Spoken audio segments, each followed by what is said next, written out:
Hi, and welcome to the Incredible Broadcast Live. Today's guest is Christian Rasmussen, founder of Minnesota Nice Ethnobotanicals, and of course we have Brian Fitzpatrick, CEO. You did a great job with his name, Faith. She, I have to. She was nervous she'd mess up your name, Christian, but you did good. So you did great. Yeah, you did perfectly.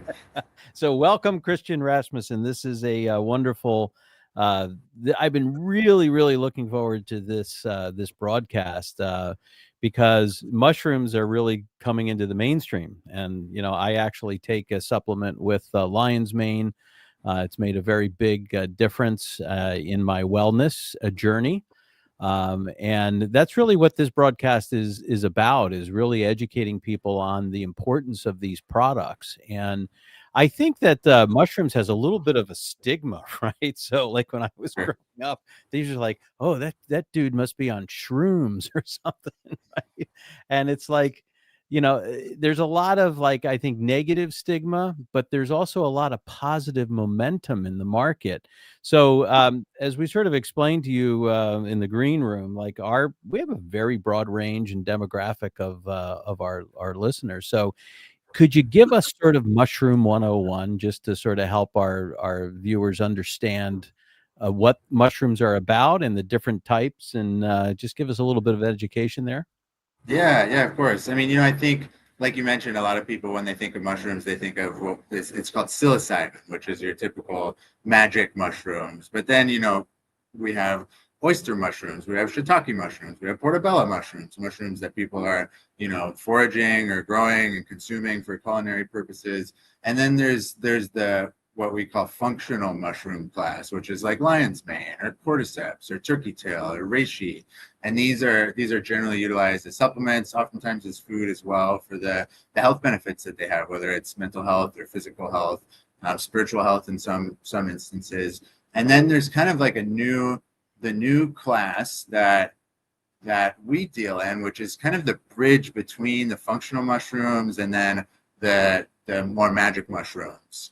So we deal with Amanita muscaria, which is the red mushroom with white dots. It's the mushroom that you see in Mario or Alice in Wonderland. The Smurfs live under them. The mushroom emoji on your phone is the Amanita muscaria mushroom, the red mushroom with white dots. So it's really like, it's peppered throughout pop culture, and it's utilized in a lot of kids, TV stories, things like that.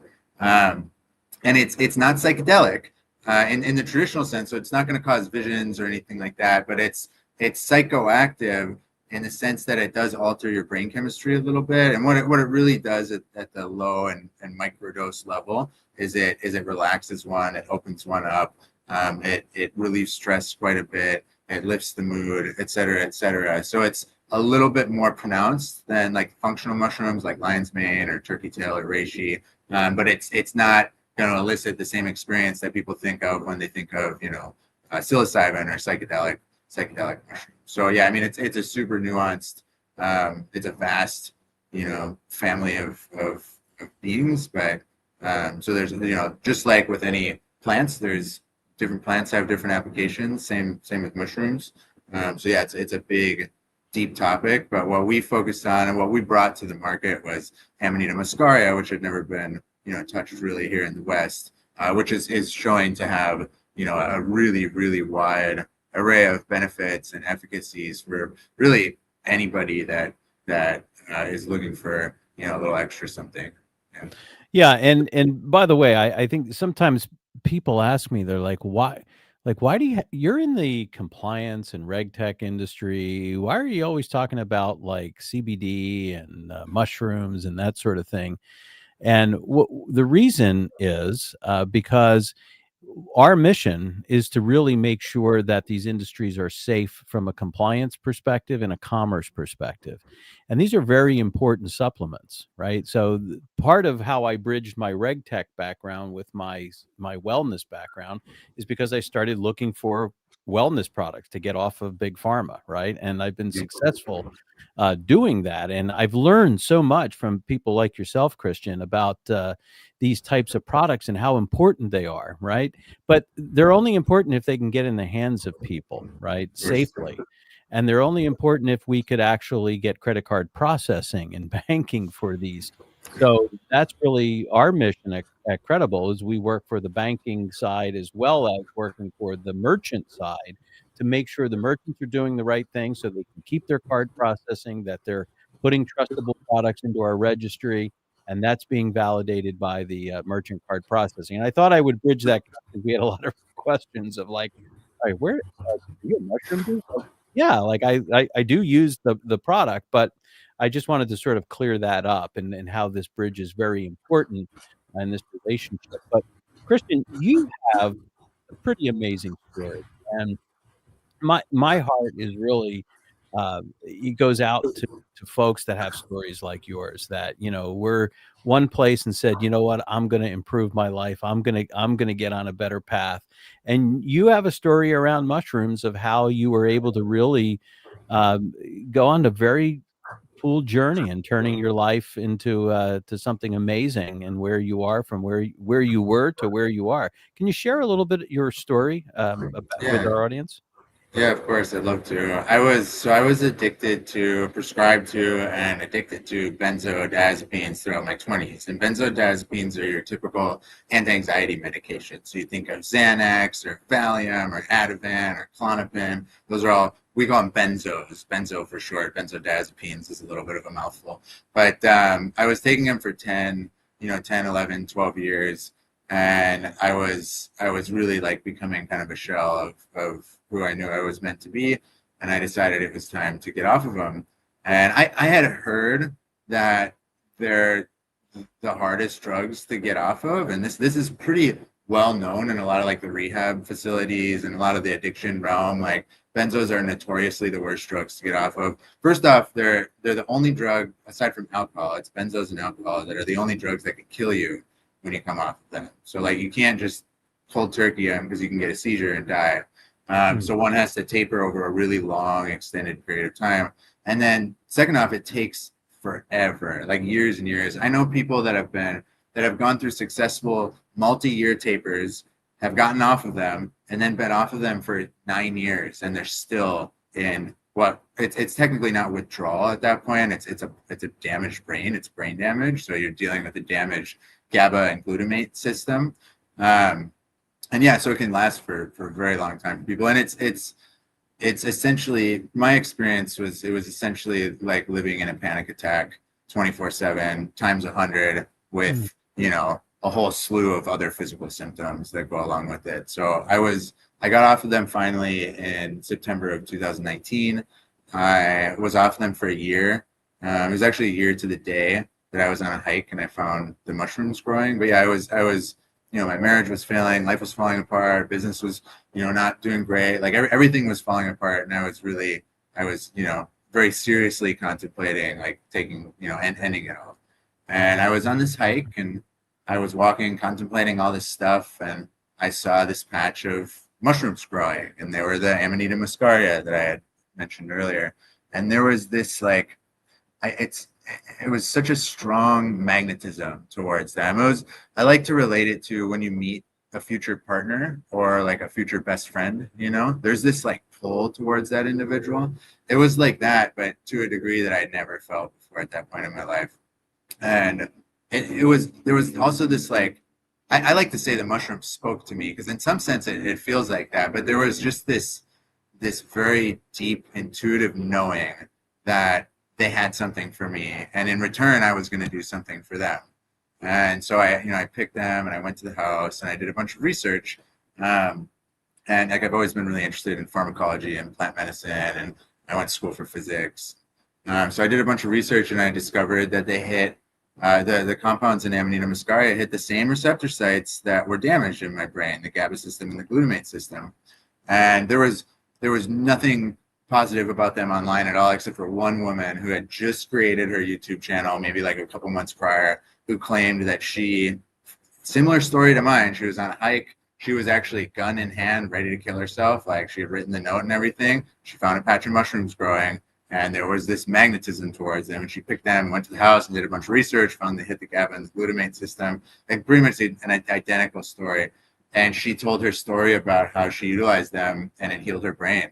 and I gave her life again. And so I, again, I was at my wit's end. I was ready to call it quits. So I decided to try them. And within 2 weeks of what we'll call microdosing, really, really low doses, it felt to me as if I was 70, 80% healed, which was miraculous. Like it was as if I was drowning for a year, longer than a year, because I was tapering for years leading up to it.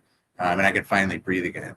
And so and furthermore, it wasn't just while I was microdosing. I stopped after 2 weeks and I still stayed better. So it was as if it rebalanced the brain, rebalanced the GABA and the glutamate system, built back in homeostasis.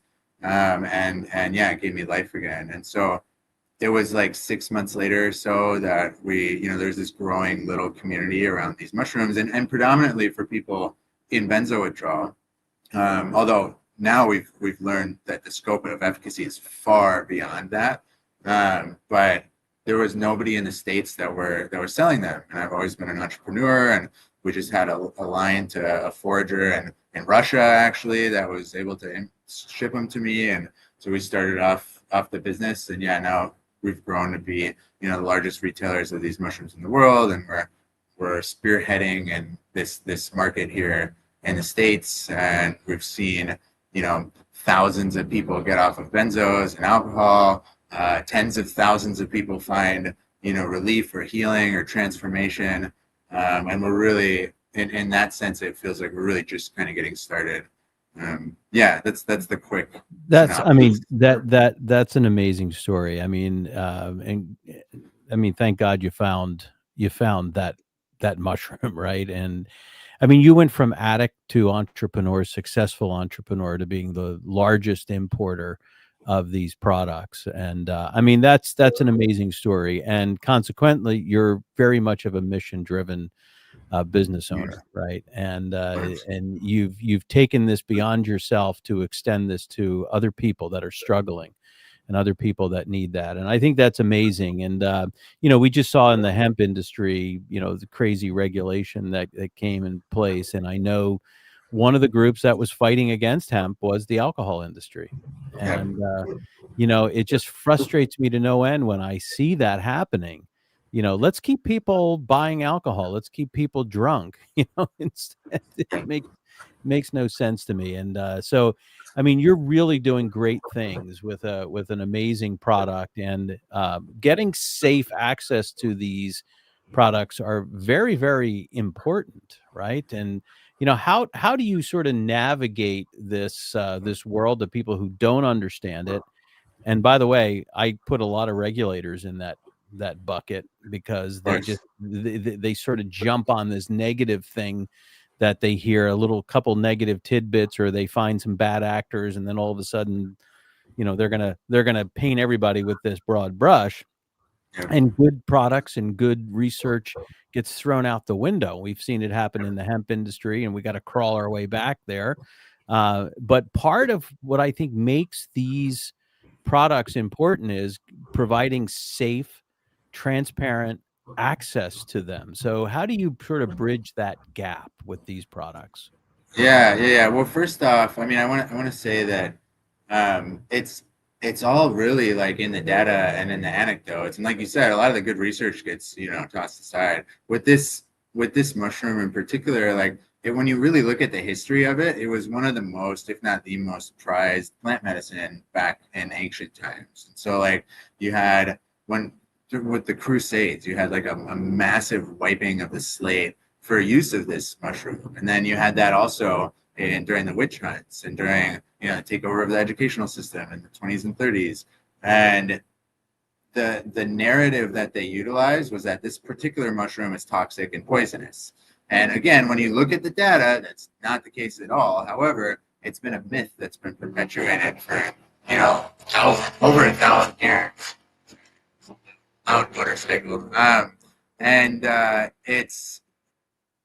It's been that in and of itself has been a big barrier and roadblock. And then of course, like if that's what a lot of people hear initially, that's kind of where their mindset is going to be. And it takes a lot to convince people otherwise generally. And then you have, furthermore with like and I'm sure you see this, we see this in cannabis industry or in any of these alternative health industries, like the professionals, they're not going to listen to the anecdotes or even the little bit of data that's out there. They want clinical studies, and if there's no clinical studies, they're not gonna look at it. So it's hard to convince, you know, the more professional population. However, all the data that there is shows that it's really incredibly safe. You have, you know, hundreds of thousands of anecdotal reports of people utilizing it for you know, various health reasons, mental health or physical health.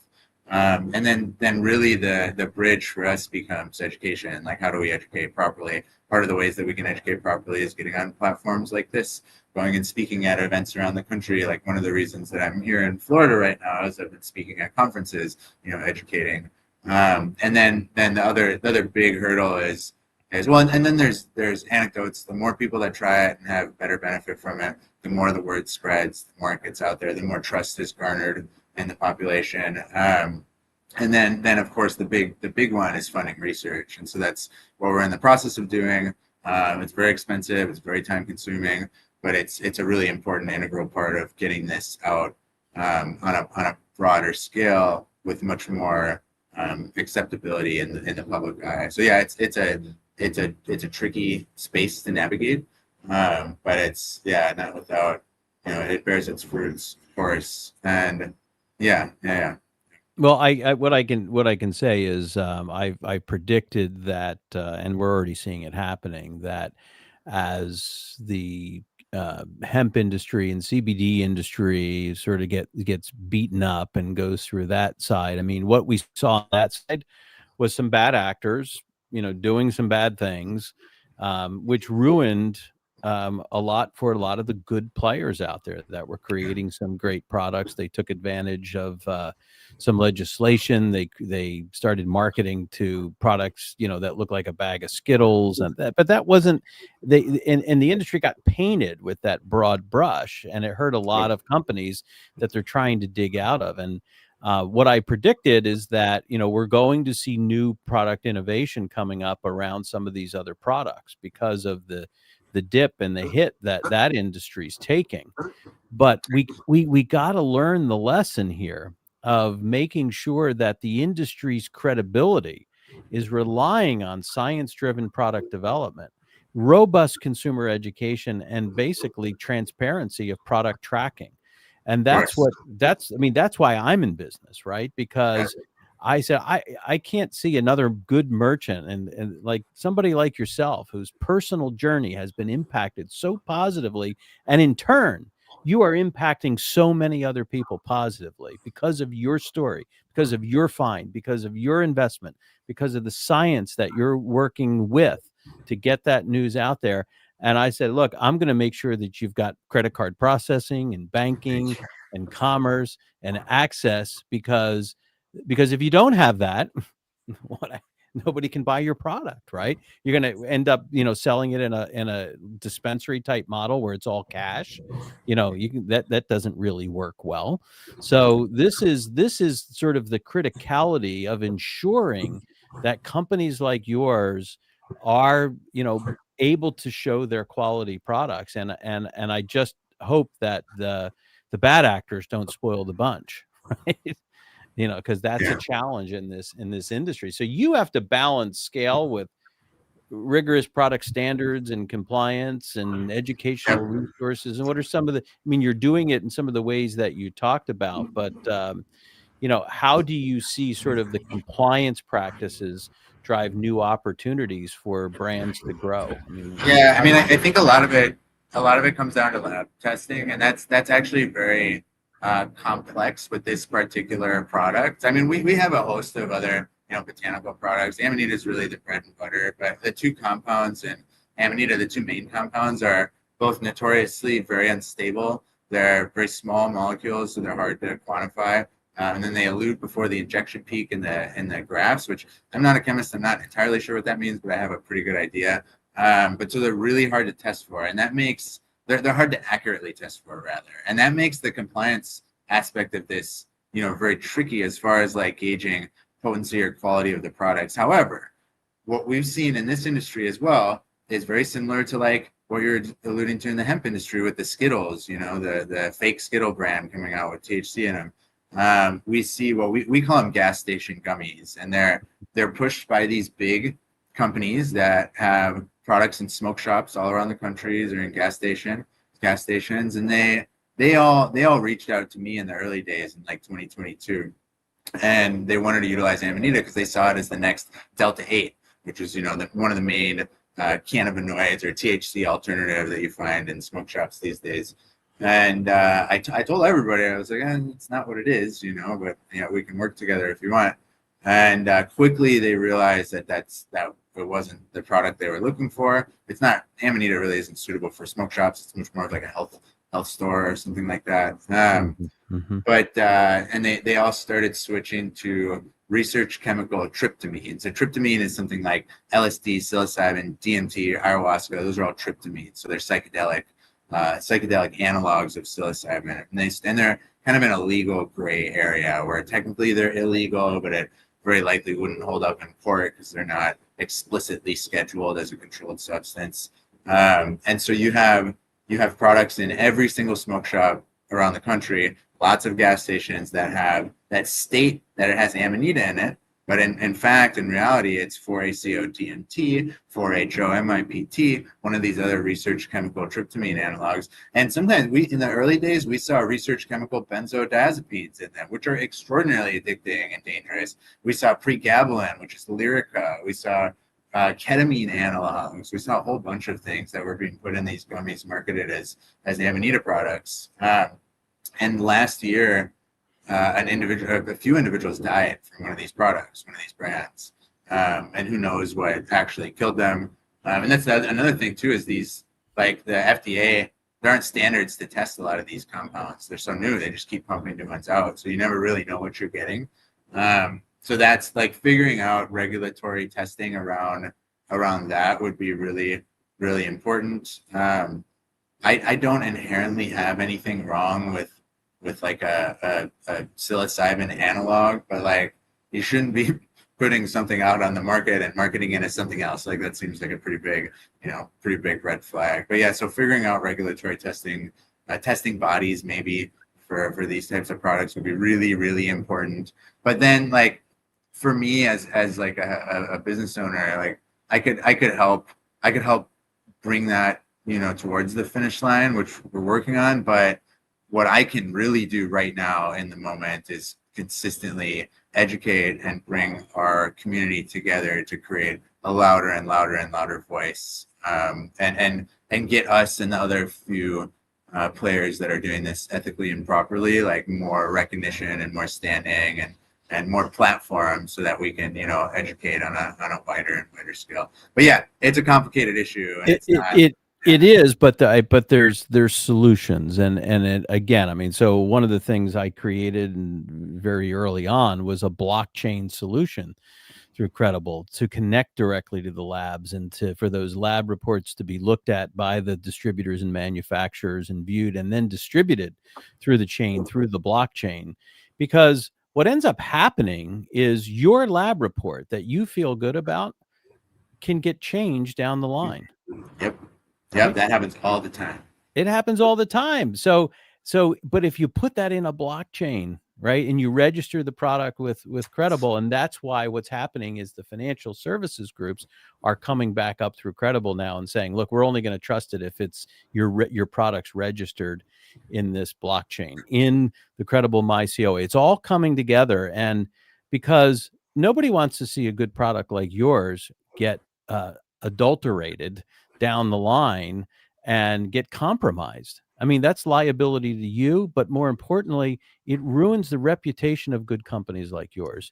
And this is what drives me crazy. And it's like, you know, getting high at a gas station is, I don't know. It's kind of foreign and odd to me, but you know, and I think I'm glad you put that separation in, because these are, you're creating mainstream products that you'll see in a supplement and a health store, that are very, very important to people's health. And what ends up happening is when the bad actors do this stuff, it ruins the access to the good product and to the people who need it to get, you know, to get off of drugs, to, to feel better, to reduce inflammation, to get clear thinking through these nootropics. And so I'm going to continue to fight for the industry in this, and I'm glad that we have good folks and good companies like yours to work with, to truly make a difference here. And I'm just so touched by your story and how you created a ripple effect, that beyond yourself to help so many others. And it just,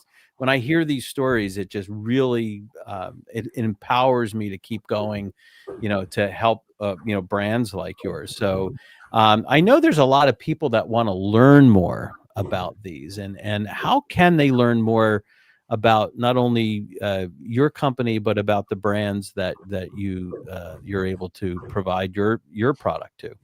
Yeah, so we just rebranded everything actually just like a month ago. It's been a long time in the works. It was a very intense process getting it all switched over. But the old company was MN Nice. MN is in Minnesota. MN Nice Botanicals. MN Nice Ethnobotanicals. The new brand is Amentara. Amentara. So if one searches that on Google, Amentara, they'll find us. It's just amentara.com.